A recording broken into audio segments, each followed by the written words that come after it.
सबसे पहले आपने ये एप्लीकेशन डाउनलोड के बाद कुछ इस तरह इंटरफेस आ जाएगा। यहाँ पे सारा वो तस्वीरें मौजूद है जिसमें मुख्तलिफ़ किस्म की कैटेगरी की तस्वीर यहाँ पे मौजूद है। स्पोर्ट्स की भी है, पॉलिटिकल की भी है और इसके साथ और भी मज़ीद इसके साथ कैटेगरी शामिल है।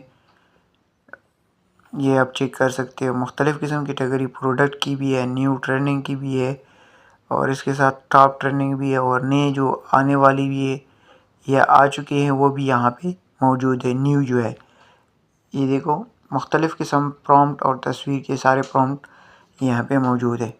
ये सेटिंग ऑप्शन है।